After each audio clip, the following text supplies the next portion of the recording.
And heading toward Detroit, about 240 miles away.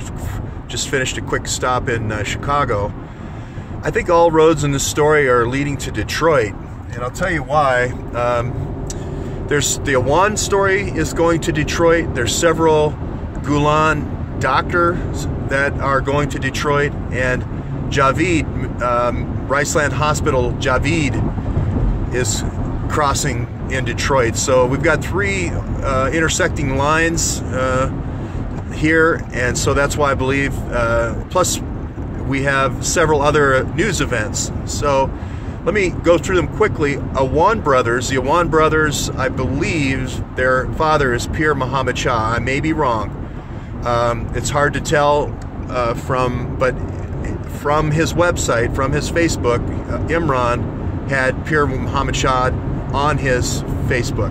Now maybe that was his military trainer, his intelligence trainer, who knows. But I'm running that lead down. What happened was he came here, Javid, Mr. Rice, Mr. Riceland Hospital. I believe he's also now involved in telemedicine, in telehealth, to do, believe it or not, video assist transplant.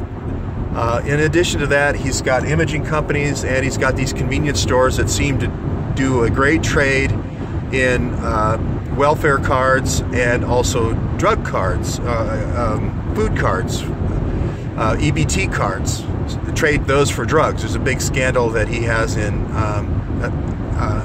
Alabama. The mother and her relative just talked to the Daily Caller in Virginia, Luke Rosiak, and said that she is Pakistani. She said that Imran threatened to kidnap her relatives. The other woman that's with her is also Pakistani. She also says Imran threatened to kidnap their relatives. All the boys did, actually, at the Michigan-Indiana border on the tollway. The second piece of this with Javid is the famous Javid, the largest Medicare fraud case ever in the history of the United States. Maybe Medicaid, now that I'm thinking about it. Well, Medicare, because I think all the victims were older. Anyway, that case starts with opioid deaths. That case starts with a Syrian doctor having 3 patients in the space of 7 months die from opioid poisoning, all in their 40s, except one guy was 51. Then a woman, 32, almost dies in that same period of time. And then 2 more women die. This is 2012 time frame. That doctor goes on to open a clinic near Detroit, and he is the key guy working with the 2 Javed brothers in this bilking scheme where they're giving people drugs they don't need and also billing for services that are not provided, or watered down drugs that could be provided through the Javid connection in Texas, in Beaumont, Texas. So that guy down there, Tahir Javid, in Beaumont, Texas, Hillary's largest contributor of 2016, also just happens to have 159 companies. So he's got the telemedicine for the transplants, telehealth. He's got the imaging company. I can't remember the name of it. But he's also owns hospice care. So he owns all these chain of hospice hospitals, in addition to the Riceland Hospital, doing transplants.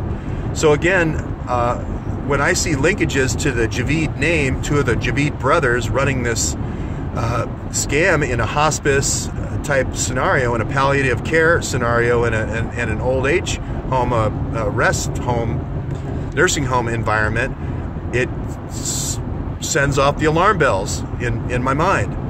The other, and interestingly enough, for some reason, the FBI and the Department of Justice decide to shard the Javid brothers in Detroit. They decided to give them different names, and they split the names. They call one brother, his last name is Tahir, and the other brother, Javid. And that's the name of the person who has the rice company in Beaumont, Texas. His name is Tahir Javid. So that's a little bit odd. That's a little strange, another coincidence. So I'm running that line down, and that's a direct connect to Javid. The other case that came up was this Dr. Death. This is the most deadly Dr. Death case. There's been deadly angels or angels of death cases where orderlies and nurses kill, 5 or 6 people. But if you hadn't heard of the Fareed Farah, F-A-R-A case, hundreds of people were killed by this doctor.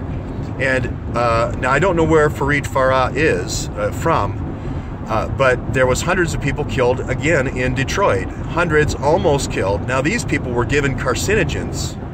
These people had induced cancer. He was given 45 years in prison, so I'm not making this up. You can look it up. Fareed Farah, F-A-R-A, also in Detroit.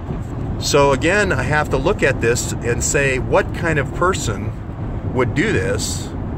The only thing I can think of is if the Awans had given intelligence from missions that we ran in Afghanistan, and they had actual write-ups of the missions, and they know which soldiers killed who, they would know which American military personnel had potentially taken part in atrocities from those reports. And again, Imran Awan worked for Andre Carson, who sits on the Emerging Threats Committee, who would be sitting there getting those reports, those findings, and approving those as they come through. Now, a lot of things have happened since Trump's taken office that lead me to believe that there's leaks and people are using surveillance to sabotage these missions.